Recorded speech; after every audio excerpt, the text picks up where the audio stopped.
and clicking on the Court Radio button, and that'll take you to this Court Radio live feed on YouTube, which is stored on YouTube. You can watch it anytime. So Jeff and I have clients together. They're involved in an accident. One of them is here today, and he's going to come on to the panel at some point soon. But before he does, let's talk about what happens. You're involved in an accident at work. What's the first thing you should do?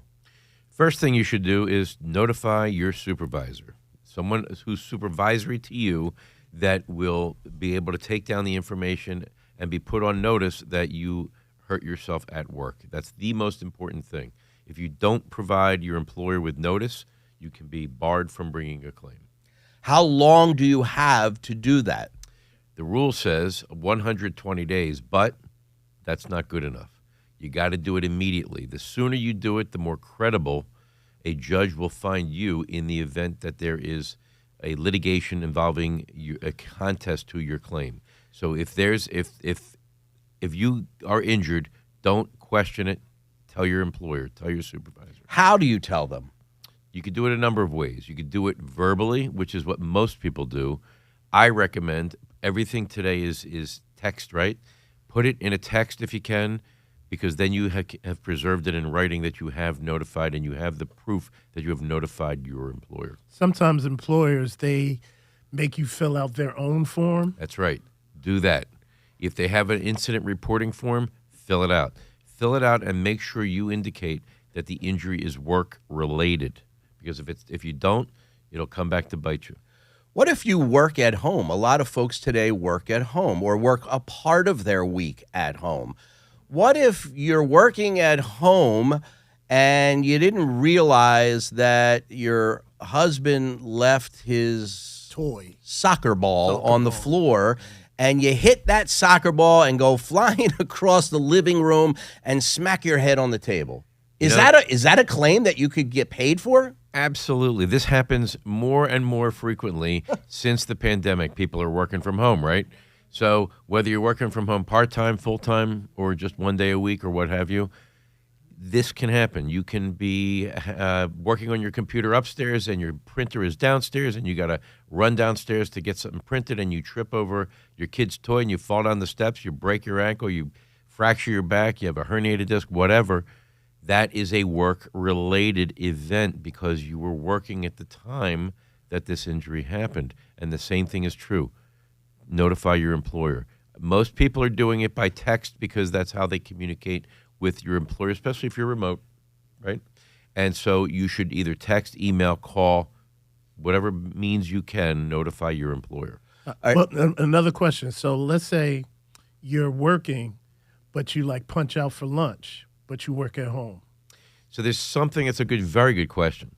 There's something called a momentary deviation. A momentary deviation. That's when you're working and you take a break, whether it's to go to the bathroom, whether it's to get a walk around the block for some fresh air, or people go outside and they smoke, whatever. You need to know that is included as a work-related injury. If you are working and you go to the bathroom and you're washing your hands afterwards and the mirror bank falls on top of your head and shatters and causes you to fall and you have a head injury and a knee injury, that's a work-related accident, and that is compensable under the law. Okay, now the type of case where you would find both Jeff and I to represent you would be a case where someone other than your employer is responsible for the injury you sustained. Because, as a caveat, you cannot sue your employer. You can bring a claim for workers' compensation, which encompasses the payment of your medical expenses and wage replacement. So if you cannot do your job, you will get paid as if you are doing your job, and you will get the doctor bills paid. You will not get pain and suffering. You will not get past, future pain and suffering. That type of a claim is only brought against an independent third party. So someone in the scenario I paint has to be responsible who is not your employer. For instance, you're driving for your employer. You're going through the city and you come to a traffic light. It's green. You proceed through Somebody coming in the opposite direction strikes your vehicle. They went through a red light. They're at fault, but you're injured during the job while working. You have both a workers' comp claim and a third-party case against the at-fault driver. Another scenario, you're going to lunch, a momentary deviation, as Jeff calls it, and you're walking out of the building and you slip and fall on an icy sidewalk that the building maintenance department failed to salt. And you sustain a serious back injury, you have surgery, but your employer is simply a tenant in the building. He or she or they have no control over the safety of the sidewalk. It is the building management who's responsible. There you have a claim for workers' compensation, and you have a claim against the building maintenance company or the building itself.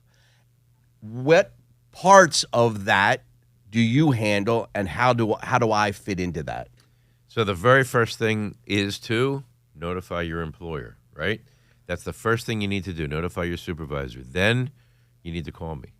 Because if you call me, then I will arrange for your benefits to happen properly. You may not get the right amount of money if you don't look into how the average weekly wage and corresponding wage rate are calculated. They're frequently wrong. So I want to make sure that you're getting paid right. I want to make sure that the description of injury is right, that you're treating for the right things, and I want to make sure you're getting the best possible treatment. And then what will happen is we will then, and if you call Dean first, that's fine too, but we will together communicate and make your claim as big as it can be. Dean would then be active in the third-party case, which is, when we say the word third party, we don't mean number three, we mean other.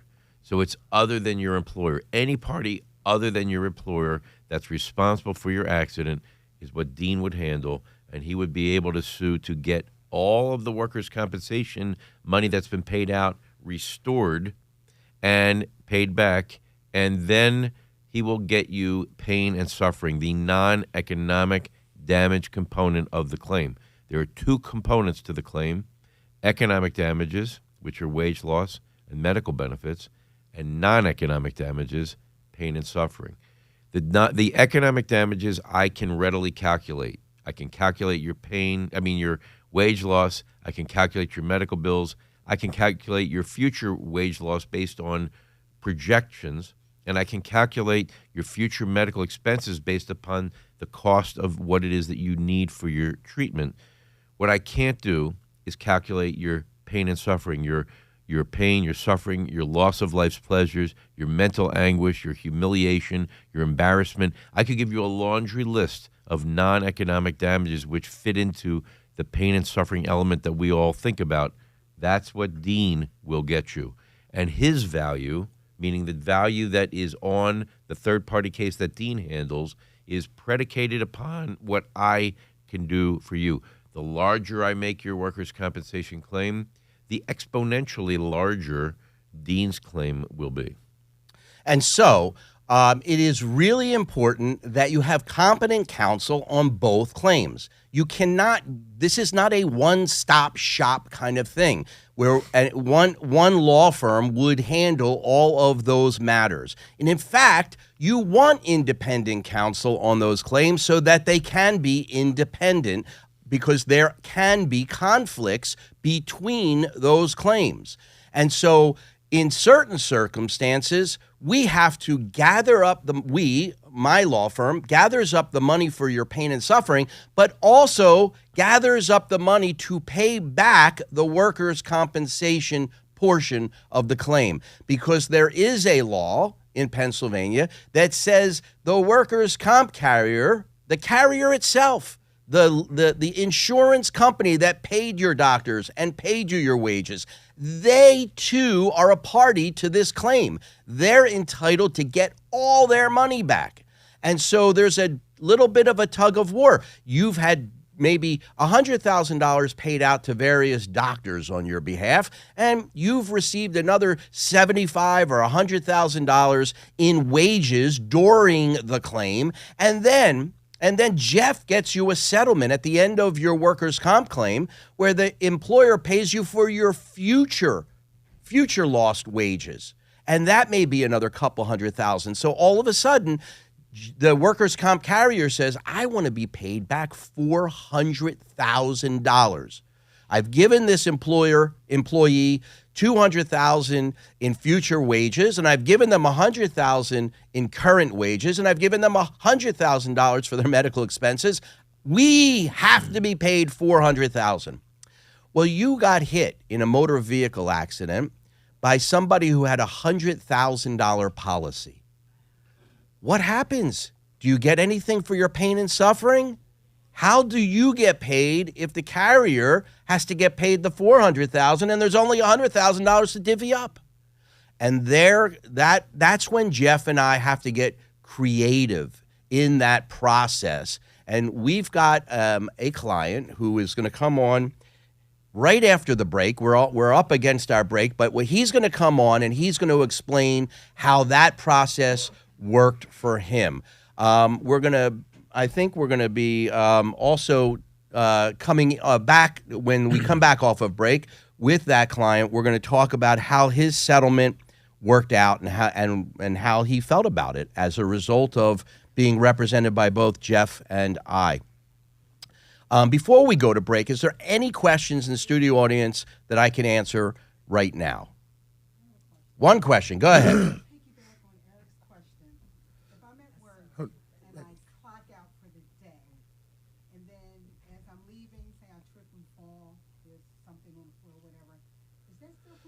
Okay, let me repeat the question so everybody can hear it.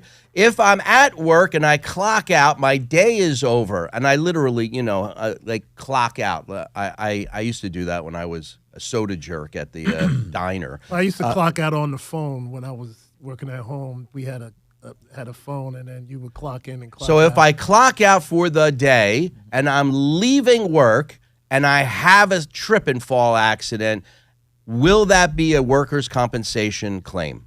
The answer is it depends.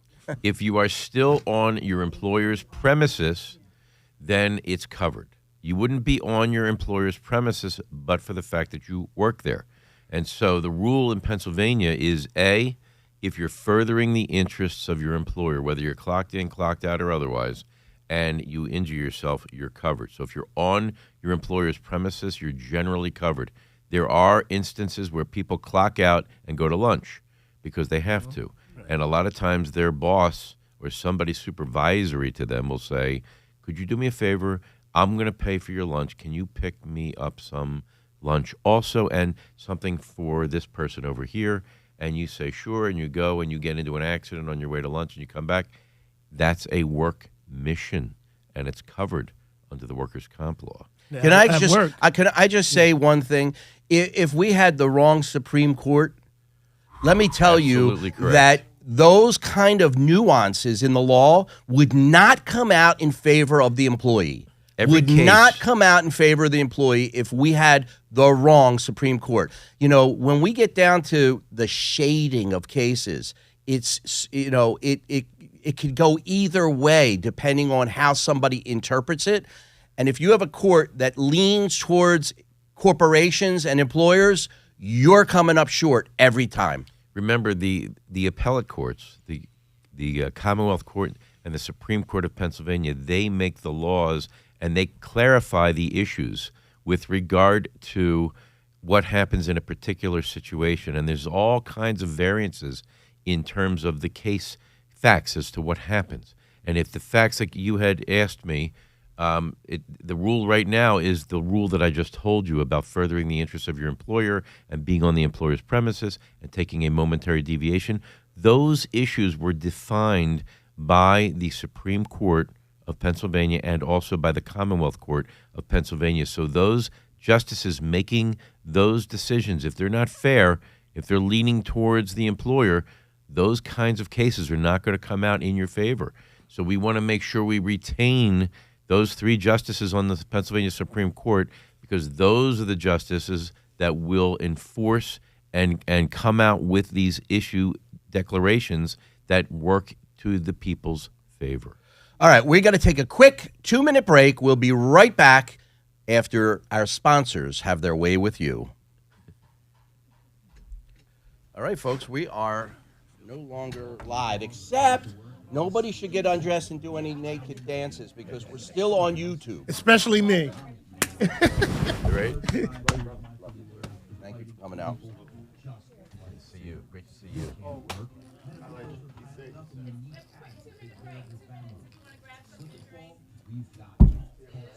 And we are still live on YouTube. It's a good Is somebody question, going to yeah. retrieve my YouTube questions? How we do. I know. You're good. You're good. Dion, I can't hear you if you're talking to me. No YouTube questions. Okay. Are we on YouTube? Yes.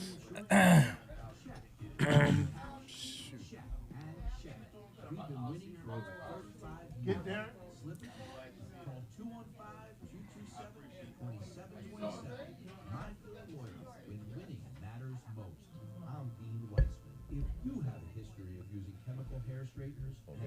Very good. I love how we interact. It's just so natural, you know? Yes. Yes. Breathe.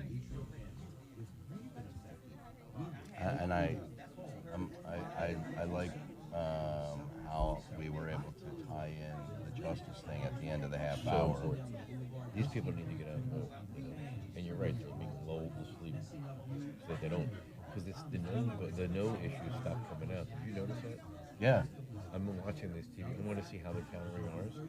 I spent a ton of money on it. Yeah. Yeah.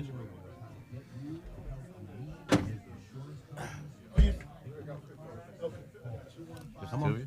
No, you can get in on it. All right. All right, guys, big smile. 1, 2, 3. One more for good luck. 1, 2, 3. Here we go. Appreciate you.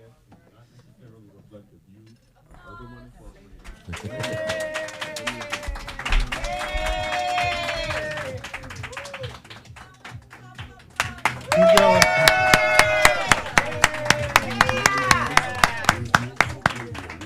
Are you on? Good morning and welcome back. I am Dean Weitzman, your host every Saturday morning, right here on 100.3 WRNB. And Classics 1079. Yeah, baby, legal's out of the way, and it's back to the show. We have a great show for you. The first half hour, we had Jordan Harris on, state representative and chair of the Appropriations Committee. He's a powerhouse, listed, I believe, as the 13th most powerful player in Philadelphia. Wow. Ba-boom. Yeah. And in more than one ways. Ba-boom. I love Jordan, and he was here to talk about the Supreme Court and why it's so important for us to vote yes for the retention of the 3 Supreme Court justices who are up for retention election. I am also on the panel today with my friend Jeff Gross, who represents folks who have been involved in accidents at work. And a lot of times, both he and I work together on a file where folks have been in an accident at work, but there is somebody who's not their employer who has contributed or caused that accident to occur. And in fact, sitting to my right is my friend Derek Sampson. Derek and I have been together probably for more than right around 20 years. Yeah. I was your first producer. Yes, I have to throw that in there every time. Sorry, Tactics. No, it's okay. It's okay. There always is a first. And Derek was my producer for Court Radio back when Rich Harris was hosting. Yep. And I would guest occasionally before my promotion to full hosting duties.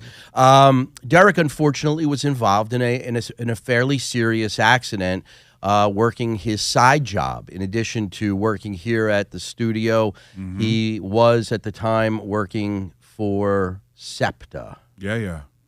Driving buses, and had a motor vehicle collision and sustained injuries in that accident. Can you tell the folks what kind of injuries did you sustain and what treatment did you have? Lower back, some upper back. I had some strain on my arms. Just the way that the bus is set up, there's no harness seatbelt like you have in your car. It's just something across the waist. So when it does happen, it's really unfortunate, depending on how fast you're moving. And, we all see the news. We see what SEPTA is doing right now. So, yeah, a lot of back injury. And did you have any kind of like surgery or injections, or what was your treatment like? What did they do to solve that problem? Well, first I want to say I'm glad I did call you, number one, and then you, Barton, linked me up with Jeff, because they were going to take care of me, but their quality of care was nowhere near the quality of care that Jeff, when he stepped in and arranged for me. I started to see more specialists, better specialists, rather than just, sitting on a pedal bike and doing, regular rehab. I went to somebody and they determined that I needed to really have some surgical options, and I got some injections. Yeah. Okay, so and they help. There's usually 3 levels when you're involved in an accident and you sustain an injury to some part of your spine. The first is physical therapy. They give you hot packs and cold packs and massage and electric stimulation, and a lot of folks have had that. And the doctor may manipulate your spine, and so that's the physical therapy. You may work with weights to build your muscle back up again. That's all the physical therapy. Then, if you've sustained a nerve injury, if one of your discs is out of whack and is pressing on a nerve, then you may require an injection. They take a needle and put it into your spinal cord, right into the vertebrae where it's pressing on the nerve, to try to put some anti-inflammatory medication there to reduce the swelling so that your nerve is freed up. And sometimes that works on a permanent basis. And when it doesn't, the last step is surgical intervention, where they actually go in. They may have to remove a disc, fuse a disc, clean up a disc. It gets to be quite involved. And so each one of those steps along the way, you're treated by different sets of doctors. And Jeff has relationships in Philadelphia, but the surrounding counties, New Jersey, Delaware. He can find the finest doctors in each one of those groups that he refers his clients to. Yeah. It's part of what we do, and you have to understand that the law, as it stands, is not particularly in favor of the injured worker when it comes to treatment. For the first 90 days, you're supposed to treat with panel physicians that the employer actually can direct you to treat with. Now, the employer is going to rely upon its insurance company, and the insurance company is going to make sure that you get set up with doctors that are going to poo-poo the situation or make light of it, and basically not give you what you need and not treat you the way you need to be treated. In fact, in my opinion, they go against your interests and act in the interests of the employer or the insurance company. There are exceptions to this rule. The exception is that they can only do that if you've signed an acknowledgement at the time of your hire and then also at the time of your injury that says, if I'm involved in a work-related injury, I agree to treat with these particular panel providers. If you don't sign that form, they cannot make you do that. And by the way, the nuance that created that exception was an interpretation of the workers' compensation law by the Supreme Court of Pennsylvania, with these very, in fact, judges that are being sought to be retained. So, to your advantage, there is this exception, and the exception is that if you didn't sign these forms, you can treat anywhere you want. I have relationships all over the Delaware Valley, all over Philly, all over the outskirts, and all over Pennsylvania, really, that will be able to treat you. They will be good doctors. Not only good doctors, they will be patient advocates. They will help your claim because they care about you, and that's why I will send you to them. All right, and so you treat for a period of time, and you build up your workers' compensation subrogation claim. And that's what we talked about this in the first half of the show. I want to reiterate that the employer and the employer's carrier has a subrogation claim. That's a fancy word for we're getting paid back. Okay, we don't care what happened to you. We're getting paid back for whatever we paid you.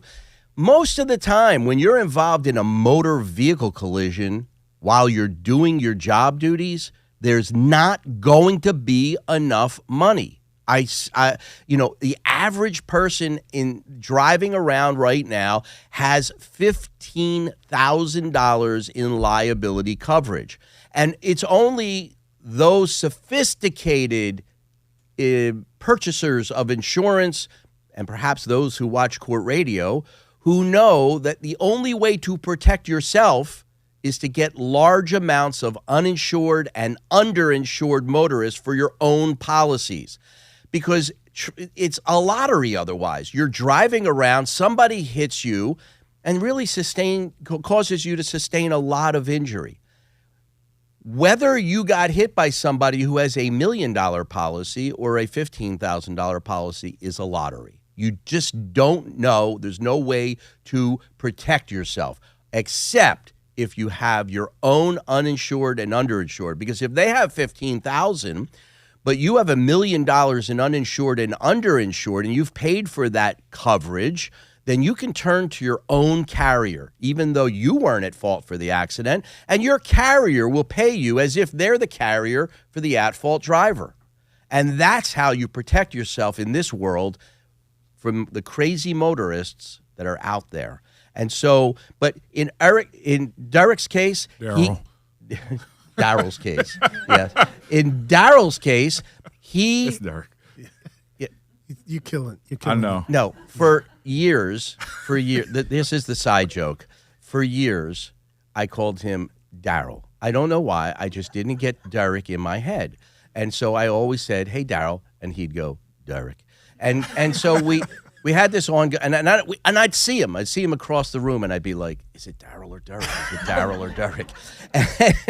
And so I would always screw it up. It happened every single time. It's the issue with the algorithms. So, yeah. I now know he's Derek, but he throws Daryl in there now just to confuse the hell out of me. Yes. Okay, so Derek has an accident, and he's hit by somebody who has a significant policy, but not such a significant policy that if we had to pay the money back that he had used in his workers' comp claim, he would have walked away with virtually nothing in his pocket. And so we needed to work something out. And what did we do, Mr. Gross? Well, as I explained earlier, my job is to maximize the workers' compensation claim so that Dean can maximize that third-party case. Remember, the value of the third-party case is based upon how the workers' compensation case does. So if I maximize the workers' comp claim, then exponentially, because of the pain and suffering element, Dean's case will be maximized. So Daryl, That works. Derek was involved in an accident with SEPTA, and they paid his workers' comp, and we made sure not only did they pay the accepted injury that they thought was the injury, but also the additional description of injury that we filed for to make sure that he got the enhanced amount of coverage for workers' compensation, because there were other issues that they did not accept with regard to the injury description that I made sure he got. And as a result of that, he was able to treat effectively for his injury, and I hope enough, right? Yeah, absolutely. And at the end of the day, we were going to wrap it up with a settlement with SEPTA. The unfortunate reality is that if I were to maximize that case, Dean would not be able to settle that third-party claim, leaving Derek with any money left because of that subrogation feature where the insurance company for the workers' comp gets paid back their money. It would have been lopsided and too much money to go back to workers' compensation. So in essence, what we did is we settled the case for nothing, meaning we got him paid what he was entitled to. We got his money for all the medical bills paid. In exchange for him walking away from the workers' comp claim, they waived their entire lien. So what Dean could do was use the lien effectively to maximize the policy limits of that third-party case, that driver of the third-party vehicle that struck him, and then he did not have to pay anything back to the workers' compensation carrier because I got them to waive the lien. So it was a win-win situation for Derek. Yeah. I mean, and here's the the reality is that a case where you've sustained an injury that requires, let's say, 9 months or a year's worth of physical therapy, followed by some injections. Okay, what is that case worth? Clients are often, they'll walk in the door right out of the gate and they'll be like, well, what's this case worth, Dean? And I'm like, I can't tell you what it's worth. I have no idea. Are you going to be suffering with this the rest of your life for 6 months? Will you require more significant care like injections, or will you have to have surgery? I do not know that in the outset, and I don't know how much coverage there is. I don't know if the person has a $100,000 policy, $1 million policy, and so there's so many unknowns. If you go to a lawyer and they tell you what the value of your case is from the beginning of your case, you are in the wrong lawyer's office. Walk out. Yeah. Walk out. Yeah, absolutely. There's no way they can tell you that, and they're just fooling you. And so in any event, when Derek's case came to be resolved, a case like his where you have some physical therapy and some injections, and if there was nothing else, he got better, there was no future pain and suffering, there's no future wage loss, none of that. Just what is that worth for that year? I would say probably you would be doing really well if we got the beginnings of a six-figure settlement. If that were, $75,000 to about $100,000, that would be a significant settlement for that type of pain and suffering that was less than a year and that required maybe a couple of injections. Okay. Now, in Derek's favor, we were able to get him all this treatment and all the wage loss that he was entitled to, which well exceeded that value. Well exceeded that value. Yeah. Which is why Dean was able to do what he did. So Derek ended up with a settlement that was very significant. When you talk about very significant, is it $250,000, $500,000? It's a lot of money. He got a very significant settlement and did not have to pay back. He got more money than the value of his claim was worth if there had not been that subrogation lien.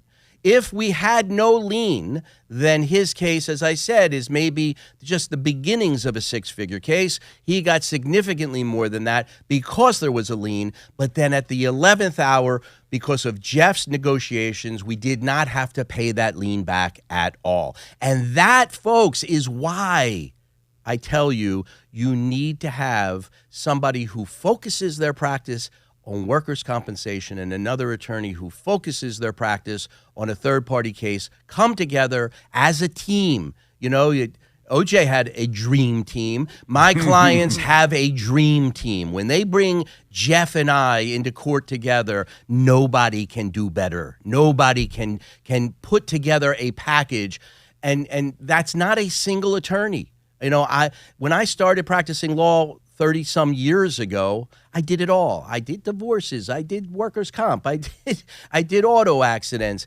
And you know what? The world has become a heck of a lot more complicated than it was 37 years ago.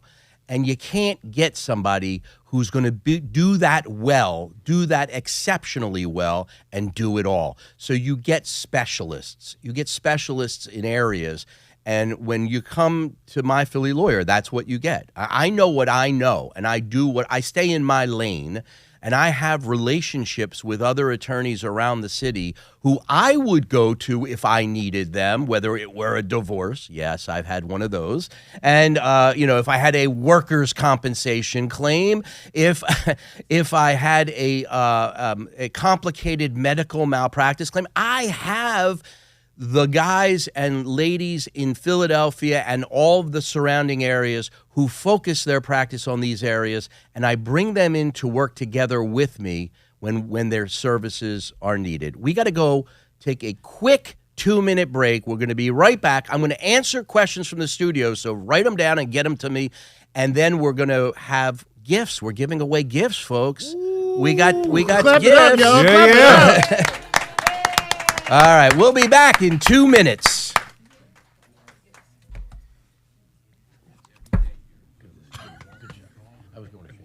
Oh, sorry. He's like, you must be. It's good to see you. Likewise. Nice to see you too. Appreciate it. Absolutely. Carly's in your room? No, I ran the first half. I'm about to go run the second one. You don't need me anymore, right? Okay. I can run the second half. Okay. What do you got in there? Iced tea. Hey! That's what's up. There's a box of the new Nuggeting Court Radio T-shirts, which Derek has, all different sizes. So if you tell him your size, you'll get it.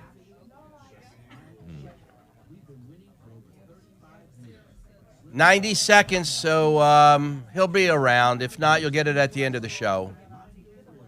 You said you had a question?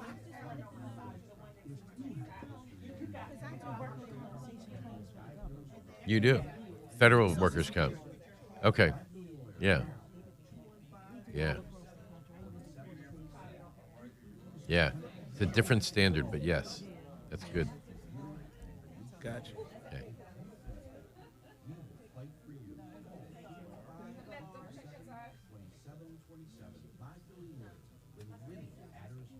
You're cruising down the boulevard, listening to your tunes, and bam, some idiot runs away, messing up you and your car. I'm Dean Weissman. Bad drivers causing accidents are All right. Last spot. with over 35 years fighting for people like you. My Philly lawyer knows how to get you the help you need and make insurance companies pay. Victim of a car accident? Call 215-227-2727. My Philly lawyer, when winning matters most.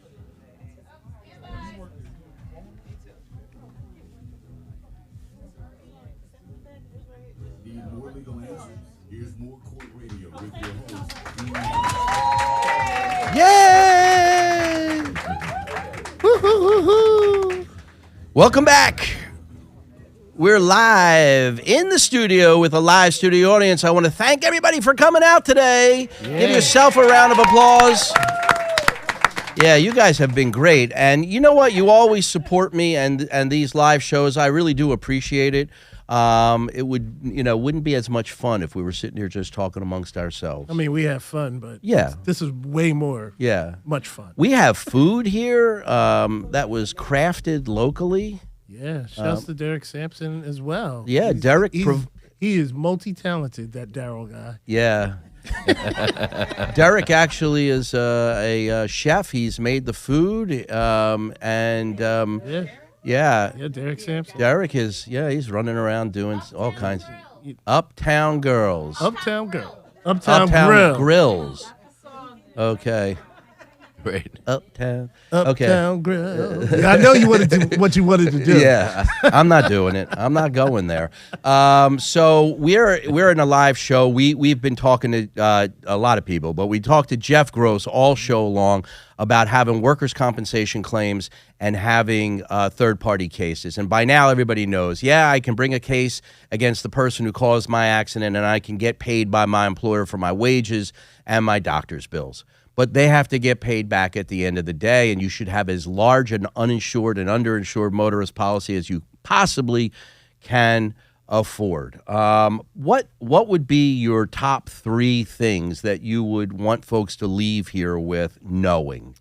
You need a lawyer, okay? So I know that people say, well, my employer is paying me. Everything's cool. I don't need a lawyer. No, you need a lawyer. They know more than you do. The insurance company has its own lawyers. They know more than you do.